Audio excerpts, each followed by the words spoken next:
जनपद सिविल अस्पताल शहर से कुछ दूरी पर स्थित एक पुराना लेकिन कार्यरत अस्पताल। इसकी स्थापना आजादी के पहले हुई थी। अस्पताल की इमारतें पीली दीवारों और टूटे फूटे छज्जों से ढकी थी। वहीं अस्पताल के पिछले हिस्से में था शवगृह, एक अलग थलग कमरा जहां केवल जरूरत पड़ने पर ही कोई जाता था। इसकी 4 खिड़कियां थी, 3 नॉर्मल और एक हमेशा बंद रहने वाली चौथी खिड़की। डॉक्टर प्राची की उस अस्पताल में नई नई पोस्टिंग हुई थी। उम्र लगभग 32 वर्ष। हाल ही में मेडिकल कॉलेज से फॉरेंसिक स्पेशलिस्ट के रूप में पोस्टिंग हुई थी। दृढ़ आत्मविश्वासी लेकिन पहली बार शवगृह में नियुक्ति से अंदर ही अंदर घबराई हुई थी।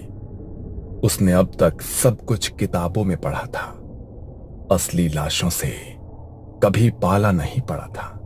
उसकी पहली मुलाकात हुई रघु से, जो पिछले 30 सालों से शवगृह का सहायक था। सफेद झकबाल, झुकी हुई कमर, लेकिन चेहरे पर हमेशा चेतावनी भरी गंभीरता। उसका शरीर कमजोर था, पर आंखों में अनुभव की गहराई थी। शवगृह में सब कुछ उसी की मर्जी से होता था। वहां एक और व्यक्ति था, अजय, वार्ड बॉय, लापरवाह लेकिन कामकाज में तेज। कभी कभी नियम तोड़ देता था, लेकिन नर्सों के बीच काफी लोकप्रिय था। उसका व्यवहार हल्का फुल्का था, लेकिन कई बार जरूरत से ज्यादा उत्साही हो जाता था। अस्पताल का संचालन करते थे डीन घोष, सिविल अस्पताल के प्रमुख। उम्र 60 के पार, सख्त प्रशासक लेकिन अंदर से संवेदनशील। पुराने जमाने की बातों को गंभीरता से लेते थे। वो खुद मानते थे कि कुछ चीजें तर्क से परे होती हैं। रात की ड्यूटी की जिम्मेदारी निभाती थी नर्स कविता, सीनियर नर्स, तेज और सतर्क, हर छोटी बात नोटिस करती। पर शवगृह के पास ज्यादा देर रुकना उसे भी पसंद नहीं था। उसने कई बार अजीब घटनाएं होते देखी थी, पर कभी भी खुलकर नहीं बोली। डॉक्टर प्राची शर्मा को जब इस शवगृह में ड्यूटी के लिए भेजा गया, तो उसने सोचा कि यह बस एक सरकारी जॉब है। दिन में लाशें देखो, रिपोर्ट बनाओ और शाम को घर लौट जाओ। लेकिन जैसे ही वो पहली बार शवगृह के अंदर पहुंची, रघु ने उसे रोकते हुए कहा, मैडम, बाकी 3 खिड़कियां आप खोलिए, पर चौथी खिड़की को कभी छूना मत। क्यों? वहां भूत रहता है क्या? यहाँ जो आता है वो हंसता है, फिर एक दिन चुपचाप चला जाता है। प्राची ने उसे हल्के में लिया, लेकिन ये शुरुआत थी उस डरावनी कहानी की जो धीरे धीरे उसका हिस्सा बनने वाली थी। 6 साल पहले इसी अस्पताल में एक और डॉक्टर काम करते थे, डॉक्टर जोशी। डॉक्टर जोशी काबिल डॉक्टर थे, लेकिन अंधविश्वास में उनका विश्वास नहीं था। एक रात ड्यूटी के दौरान उन्होंने सिगरेट पीने के लिए चौथी खिड़की खोल दी थी, लेकिन नर्स कविता वो वहां से गुजर रही थी। तब उसने वो दृश्य देखा था। वो खिड़की खोलते ही जैसे कुछ धुआं सा अंदर आया और डॉक्टर जोशी वहीं शॉक में खड़े थे। उनके चेहरे पर ऐसा डर था जैसे वो कुछ देख रहे हों जो वहां था ही नहीं। कविता थोड़ी देर के लिए वहां से गई थी, लेकिन जब लौटी तो उसने डॉक्टर जोशी को अजीब अवस्था में देखा। उनकी आंखें खुली थी, चेहरा पसीने से भीगा था और एकटक उसी खिड़की को घूर रहे थे। उस हादसे के बाद डॉक्टर जोशी ने किसी से कुछ नहीं कहा, लेकिन वो अंदर से बदल गए थे। उन्होंने चुपचाप अपने ट्रांसफर की अर्जी दे दी, पर उनका ट्रांसफर मंजूर होने से 2 हफ्ते पहले ही उनकी लाश उसी चौथी खिड़की के नीचे अस्पताल के अहाते में मिली थी। आंखें खुली हुई, शरीर में कोई चोट नहीं, लेकिन चेहरा वैसा ही भयभीत जैसा नर्स कविता ने उस रात देखा था। इस हादसे के बाद कविता ने डीन को सारी सच्चाई बताई। 2 हफ्ते पहले की बात है। जोशी सर नाइट शिफ्ट कर रहे थे। मैं वहाँ से वॉशरूम जा रही थी, तभी मैंने उन्हें वो चौथी खिड़की खोलकर सिगरेट जलाते देखा। जब मैं वापस लौटी तब जोशी सर जमीन पर डरे बैठे थे, पसीने में भीगे, उसी खिड़की के पास देख रहे थे। तभी अस्पताल प्रशासन ने आदेश जारी किया कि शवगृह की चौथी खिड़की हमेशा बंद रहेगी।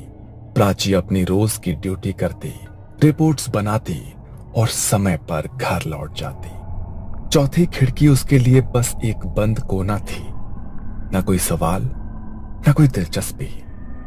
लेकिन एक दिन पोस्टमार्टम के लिए जगह कम पड़ गई और अनजाने में उसने एक टेबल चौथी खिड़की के सामने रख दी, जिस पर एक ताजा शव रखा गया था।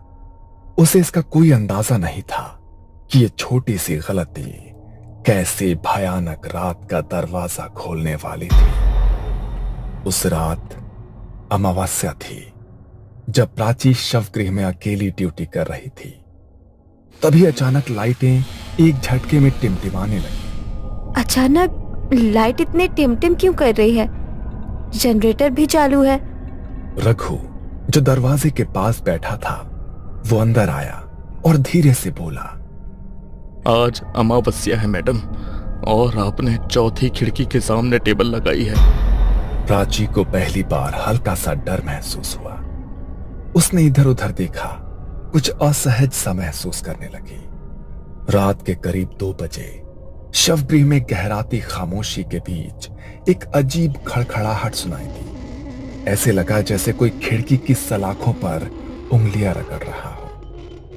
प्राची धीरे धीरे मुड़ी और उसकी नजर चौथी खिड़की पर पड़ी। उसने देखा कि चौथी खिड़की की लोहे की सलाखें धीमे धीमे मुड़ने लगी थी, जैसे किसी ने बाहर से उन्हें पकड़कर खींचा हो। कौन है वहां? उसने खिड़की के पार देखा, पर वहां कोई नहीं था, सिर्फ घनी धुंध और उसमें एक पीली धीमी सी रोशनी, जैसे किसी ने मोमबत्ती जलाई हो। उसका पसीना छूटने लगा था, लेकिन वो खड़ी रही, शांत, बिना हिले। तभी ठंडी हवा का झोंका अंदर आया और शव की चादर हवा में फड़फड़ाने लगी। उस रात प्राची को नींद नहीं आई। अगली सुबह तक उसकी आंखें खिड़की पर जमी थी। यह पहली बार था जब उसने ऐसा महसूस किया था, शायद यहां कुछ है जो हमें हर वक्त देख रहा है। अगले दिन प्राची के मन में सवालों की बाढ़ आ गई। उसने सबसे पहले रघु को पास बुलाया। रघु, ये चौथी खिड़की वाली बात तुमने पहले भी कही थी, और कल रात कुछ अजीब हुआ। क्या तुम सच में कुछ जानते हो? मैडम, ये खिड़की, इसे जो भी हल्के में लेता है, ये उसे तकलीफ देती है। डॉक्टर जोशी याद है आपको? वो जो 2 साल पहले अचानक गायब हो गए थे?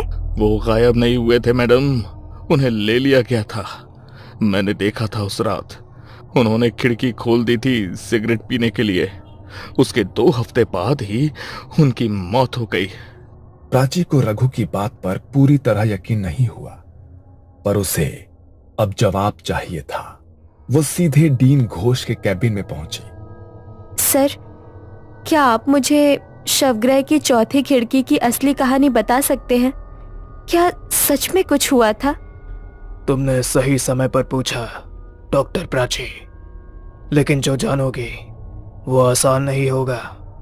उन्होंने कुर्सी से उठकर खिड़की की तरफ देखा, जैसे कुछ याद कर रहे हों, और फिर बोले, उस खिड़की के नीचे कभी लाशें नहीं रखी जाती थीं, लेकिन 8 साल पहले एक केस आया था। एक लड़की निधि, उसका बलात्कार करके हत्या कर दी गई थी। जब उसकी लाश आई तो उसका चेहरा बुरी तरह बिगड़ा हुआ था।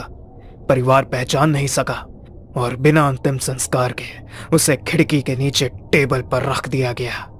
फिर क्या हुआ? अगले दिन उस समय की ऑन ड्यूटी डॉक्टर गायब हो गई। बस उसके खून से सनी चप्पल और कमर की बेल्ट उस खिड़की के नीचे मिली। हमने बहुत तलाश की पर कभी उसका शव नहीं मिला।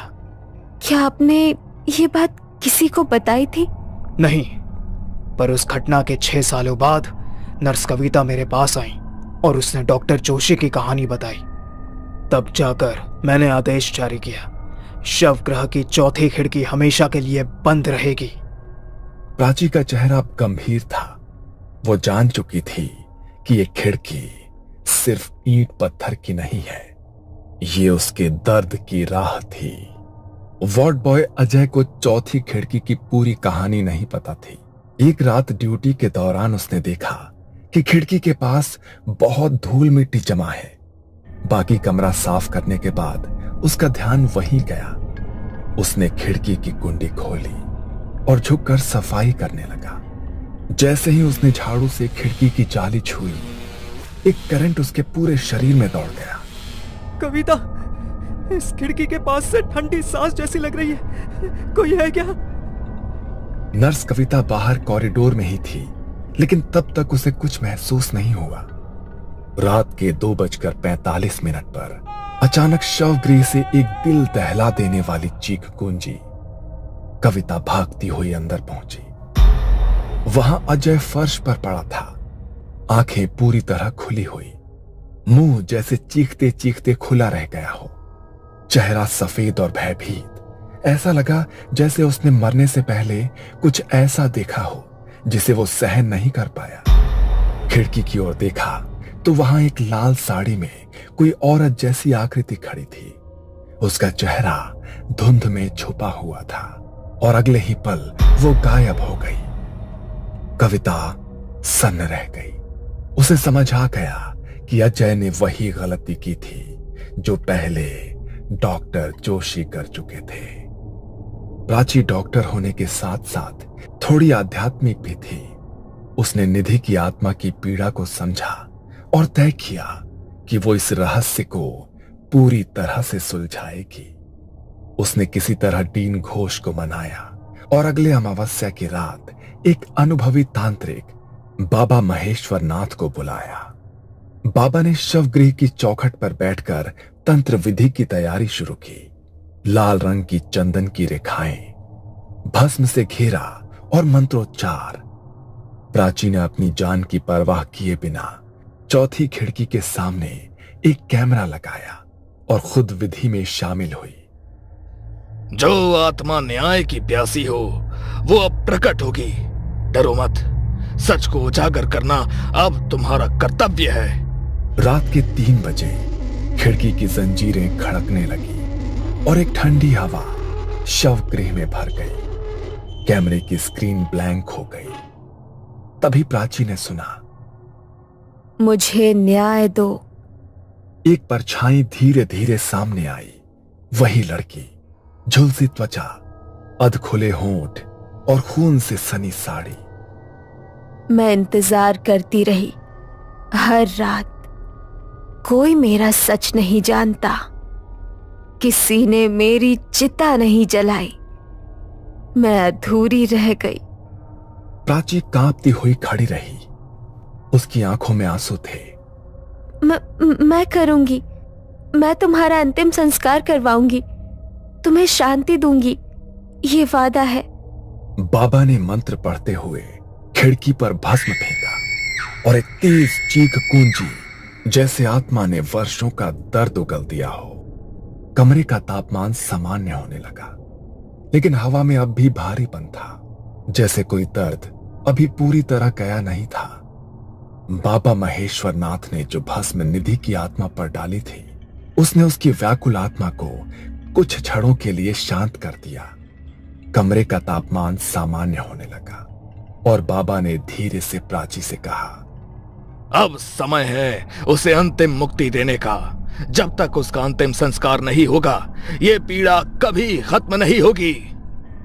अगले ही दिन प्राची ने निधि के पुराने केस को दोबारा खुलवाया। डीएनए टेस्ट और अस्पताल के रिकॉर्ड्स के जरिए वो आखिरकार निधि के परिवार तक पहुंचने में सफल रही। जब परिवार को सच्चाई बताई गई तो उनकी आंखों में आंसू छलक आए। उन्होंने तो उम्मीद ही छोड़ दी थी कि उनकी बेटी की आत्मा को कभी शांति भी मिल पाएगी। बाबा ने उस आत्मा पर फेंका वही भस्म उन्हें सौंपते हुए कहा, अब यही उसकी अस्थियां हैं, इन्हें विधि पूर्वक विसर्जित करें और आत्मा को मोक्ष दें। एक सप्ताह बाद पूरे धार्मिक रीति रिवाजों के साथ गंगा किनारे निधि का अंतिम संस्कार किया गया। उस रात शवगृह की चौथी खिड़की खुद ब खुद बंद हो गई। पहली बार कोई उंगलियों की आवाज नहीं आई, कोई परछाई नहीं दिखी। हवा स्थिर थी और कमरे में एक सुकून था, जैसे किसी ने वर्षों से रो रही आत्मा को गले लगा लिया हो। अस्पताल प्रशासन ने उस खिड़की पर अब एक ताले के साथ देवी की तस्वीर भी टांग दी। अब भी लोग कहते हैं कि कुछ आत्माएं तब तक भटकती हैं जब तक उन्हें न्याय न मिले, और चौथी खिड़की सिर्फ एक रास्ता नहीं थी, वो उसकी मौत की पुकार थी।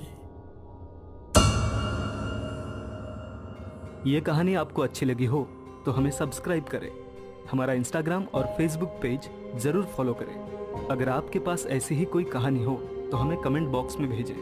हम कोशिश करेंगे कि अगली एनिमेटेड स्टोरी आपकी होगी।